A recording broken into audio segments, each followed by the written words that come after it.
Hello and welcome to the Happy Families podcast. Today I'm speaking with Craig Russouw, a psychologist with over 20 years of experience specialising in men's mental health. Craig works with Someone Health and is one of the experts behind the Mental Maintenance Manual. It's a free and practical guide that's designed to help Aussie men service their mental health the same way that they'd service their car. I like that. With nearly half of Australian men experiencing anxiety or depression in their lifetime, but fewer than 1 in 5 seeking help, and unfortunately, 3/4 of suicide deaths in Australia being male. This conversation ties directly into themes that I'm exploring in my upcoming book, Boys, which is going to be out in June. Last week, had a chat with Brisbane Boys College Principal Andre Casson about raising great boys. Today, we're talking about what keeps men silent, the tools that'll actually work, and how we help boys and men to build healthier models of masculinity. Craig Russouw, next on the Happy Families podcast. Hello and welcome to the Happy Families podcast, where you get real parenting solutions every single day. This is Australia's most downloaded parenting podcast. My name's Dr. Justin Coulson. And today, Craig Russouw, who has been working around the mental health space 20 years, specialising in men's mental health. It's so good of you to join me on the pod to talk about this today, Craig. Thanks for being here. No worries, Justin. Appreciate you having me. Looking forward to the chat. Tell me in brief, because Australia doesn't do a great job in collecting high-quality data, what are the latest figures around Australian men and mental health? It is a really important question, mate, because almost half of Aussie blokes will experience mental health issues in their life, but less than 1 in 5, I think it's about 12%, will actually take this step of getting some support. They're more likely, and about 80% will go to a GP when they're in crisis or experiencing significant psychological distress. But unfortunately, less than half of those guys will actually take that next step and seek out some support. We're very fortunate in this day and age to have access to a lot more services. We've got online services, telehealth and helplines, but about 80% of blokes are indicating that they wouldn't use that as a support type. And unfortunately, there are about 7 suicides from men in Australia a day. That makes up about 75% of our suicides. So despite what is a really growing and big issue, unfortunately, Aussie blokes are just not getting the help that they need. So there are a couple of things that I want to pick up on with what you've said. First off, the mental health industrial complex makes a big deal about how much depression and anxiety is out there, how many mental health challenges, how much psychological stress is out there. And everywhere you go, every time you go into the bathroom, stand at a urinal, whatever it is, there's going to be a poster telling you that if you've got these signs, then you could have a mental health challenge. How much do you think that the mental health industrial complex is... I get that awareness matters, and I'm a really big supporter of that. I'm an ambassador for several organisations that are about raising awareness. But sometimes I feel like raising awareness can amplify a problem that may not be there, that we can get false positives, or that we can drag people into something that they might not have had if they didn't start getting worried about whether or not they should be worried about whether they should worry about having that thing. What's your response to that? That is a really good question. The first thing that popped into my mind is this perception that people have that if they talk about suicide as an example, and particularly suicide for this example, then it's going to exacerbate that symptom. It's going to mean that they experience more suicidal ideation, or they're at higher risk of suicide. But research has shown that that's actually not the case. And, really importantly, it's more appropriate for somebody to talk to someone about that, the stress and, the experience that they're going through. In terms of general health literacy and whether we're getting false positives from that, in relation to your question, I think the more that we can have out there, the better. You're right. You do see things everywhere nowadays. Everyone sees things, urinal as an example, in a toilet. But I think with blokes in particular, which is obviously our focus of today, the more that they see those things, the repetition of that type of information, I think it's more likely to stick and resonate with them. But we still have the problem around vulnerability for guys, which is a key thing. So despite seeing information about signs and symptoms of mental illness and that you should go and get some help, there are some, old school societal expectations around masculinity, which makes it hard for them to take that next step. Craig, every time I share a slide in my presentations around resilience or mental health, there's a gender difference. So females are shown consistently in every study that I've found to have higher levels of psychological stress, mental health challenge than men. And usually someone will put up their hand and they'll say, well, that's because men just don't acknowledge it. Men won't own up to it. Generally speaking, there are some other methodological issues that can somewhat cancel that out, although not entirely. You've been working in this area for 20 years. Other than this idea that you've just mentioned, that men have got these societal expectations that they're supposed to be strong, what else stops them from seeking support? There is still some stigma around mental health. I think we've had some massive steps in that in the last 5 to 10 years, even 15 years. But there is still some stigma attached to it. Essentially what that means is that a lot of blokes will just think that there's something wrong with them for having a mental health issue. Guys generally engage with general practice, so with their GPs less. Women are more likely or more frequently go see GPs. Their visits are generally for longer, and it's an important access pathway. We've got MBS Better Access, which is a fantastic service that the Australian government has developed and has been running for quite some time, and GPs are a primary access point for that, and also other mental health services as well. We talked about literacy before. Generally, most guys are going to have poor mental health literacy. So that's the ability to obtain, understand, and utilise that information. Studies have shown that depression literacy is worse in men. Craig, let's get really concrete on this. If I'm a guy and I don't have reasonable literacy around my mental health, what is going to be happening for me, and how am I going to be misinterpreting it? Guys can present differently. Guys can present more often with things like irritability, anger, fatigue, motivation issues, overworking, underworking, of course, the classical things like low mood and anxiety. But on the surface, a lot of those things might not be evident to them as a mental health issue or a risk factor. Right. So if I was to sound like my dad for a second, or my grandpa, you get these guys who are in their 30s or 40s or 50s, and they turn into cranky old buggers. And what's actually going on is that they're not angry people, but there's something going on underneath the surface. They're dealing with some forms of anxiety or some depression, or maybe even something deeper than that, some existential terror, but they're just not attuned enough to what's happening under the surface to get it. And so everyone just thinks that, and they think that they're just moody, that they're just cranky. That's key. And so they get mad, they go and drink a little bit too much, or start to ignore the people around them. And what's really going on is that there may be some mental health challenge. Absolutely.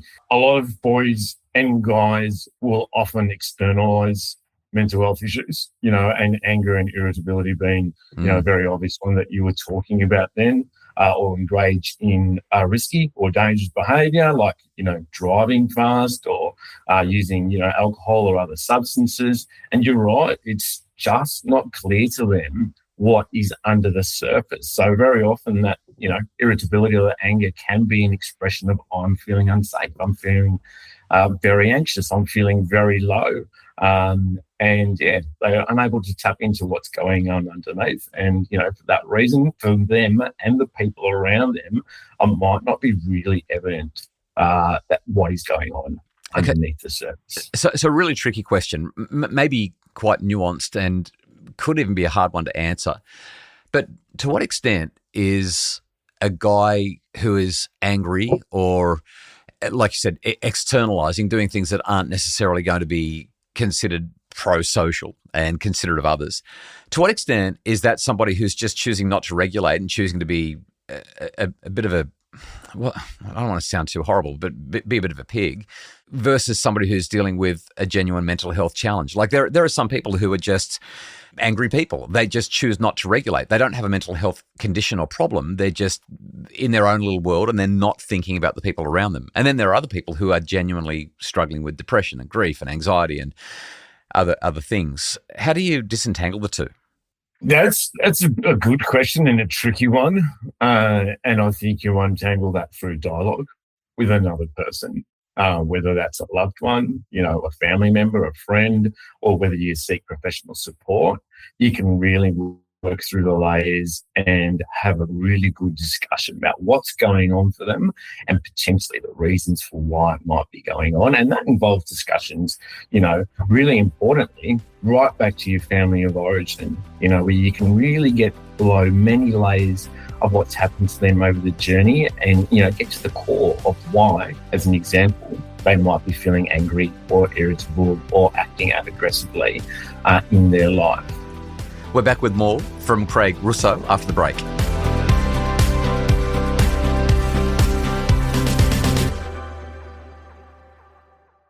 We're back. This is the Happy Families podcast. Craig Russouw, a dedicated and experienced psychologist with a career spanning over 2 decades, beginning in 2003, talking about boys, men, mental health, support seeking, and the fact that too many guys just won't ask for help. Craig, you've been involved in this mental maintenance manual. The idea is you take the car in for a service every so often, and it's probably good to get you in for a service every so often from a mental health perspective. I got a mate who used to be a cop. He saw some horrendous things and ended up leaving the force because it was just too much for him, the horrors that he had to deal with. He worked in the Child Protection Squad, which is probably, it's got to be one of the hardest places that you could ever work.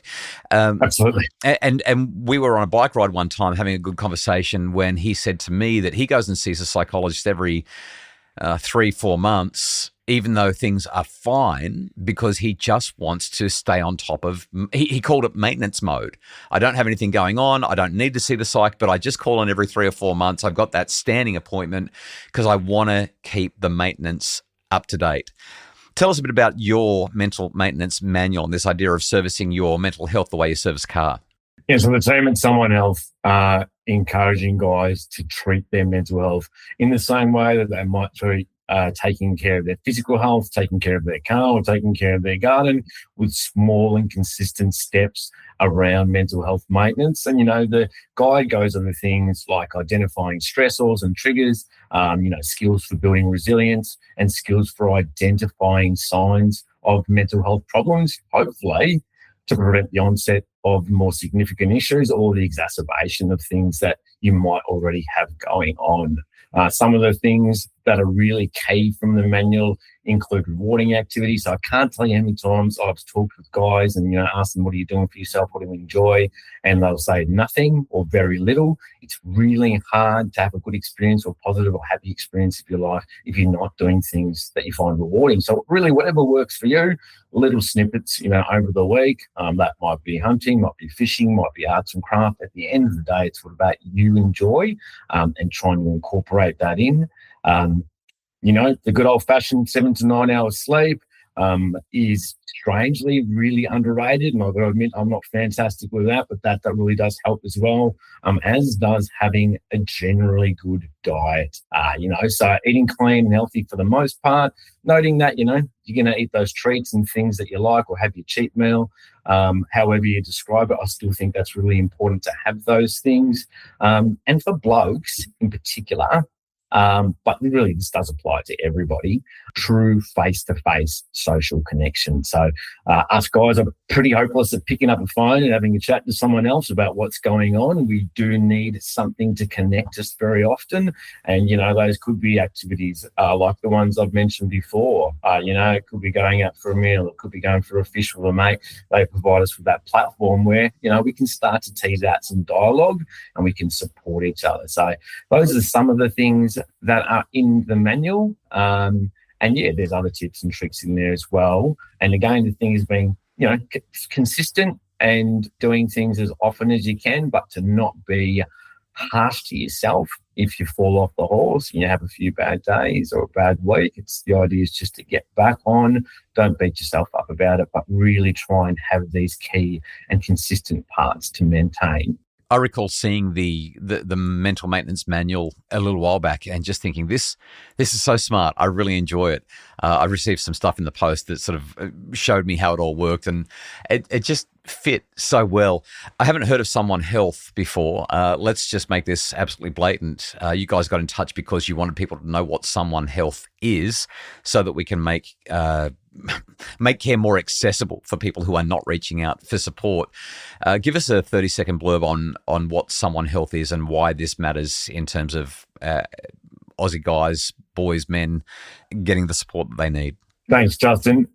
Leading into that, another really important barrier to access is, actual access to services. So them being physically available near to you, having knowledge about services and being able to afford them, particularly in this day and age. And that's where a service like Someone Else can be a real game changer. It's a telehealth service, so you can get support from the comfort of your own home or work, whatever suits you at a time that suits you. And of course, it's available, to people across Australia. And if you do have a mental health treatment plan, you get 10 sessions a year and there's no gap whatsoever. So in terms of accessibility, it's really helping with that barrier. And in terms of cost as well, it's really helping with that barrier. There's over 200 therapists on the platform, and right fit's an important thing for anybody. So, I think there's a good chance that if you jump on and have a look, with that many therapists, you can find someone with the expertise and skills that are a good fit for you. Okay, so give us the website, phone number, anything else that people need so that they can find out more about Someone Health and actually do the support seeking that is all too often far too lacking. Yeah, I'll give you the website. It's just literally just someone.health. If you stick that into your search engine, it should be the top one that comes up, and you'll be able to easily navigate your way through there. In this day and age, I see a lot of guys who are confused about masculinity. And whether it's a good or a bad thing, but there absolutely are good masculine traits. And, I think it's important that I mention that these are not, just men. These traits are in women and men, but things like perseverance under duress, self-confidence, decisiveness, strength. These are all amazing attributes that I think can be celebrated in everybody. And should be encouraged in everyone, but it really is that, specific thing that happens for a lot of guys, which is that struggle with being vulnerability. So, hopefully you can find someone that you can start your journey with, or at least contribute to your journey in terms of opening up and talking a little bit more about what's going on for you. Yeah, good on you, Craig. You're doing really, really important work, and I hope that more people can access it, take advantage of what you're doing. Even if they just get a hold of that mental maintenance manual that's online, it'll make such a difference. But reaching out for the help where you need it is valuable. We have statistics that are all pointing in the wrong direction when it comes to how men are doing. So grateful for your time. That's Craig Russouw from Someone Health, a psychologist over the last 2 decades or more, who's focused entirely on men's and boys' mental health and navigating the challenges associated with what's going on in our heads. For more info, check the show notes. We will link to everything that Craig's talked about in the show notes. The Happy Families podcast is produced by Justin Rulon from Bridge Media. Mim Hammonds provides additional research and admin support. If you'd like more info to make your family happier, check out the resources in the links or visit happyfamilies.com.au.